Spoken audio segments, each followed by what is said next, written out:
America में होने वाली एक तिब्बी तहकीक के मुताबिक ज़्यादा मिकदार में सब्जियां खाना और कॉफ़ी पीने की आदत सेहत के लिए मुफीद होने के साथ कोविड-19 का शिकार होने से भी किसी हद तक तहफ़्फ़ुज़ फराहम कर सकती है।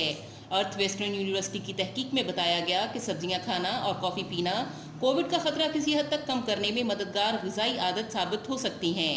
तहकीक में दिगर ग़िज़ाएँ बशमूल फल, चाय और सुर्ख गोश्त को भी शामिल किया गया था, मगर इनका कोई मनफी या मस्बत असर दरियाफ्त नहीं हो सका।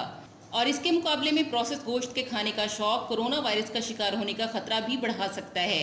मुहक्किकीन का कहना है कि कोविड एक मुतअद्दिद मर्ज है जो नमूनिया या दीगर इकसाम के निज़ाम तनफ़ुस के अमराज से मिलता जुलता है।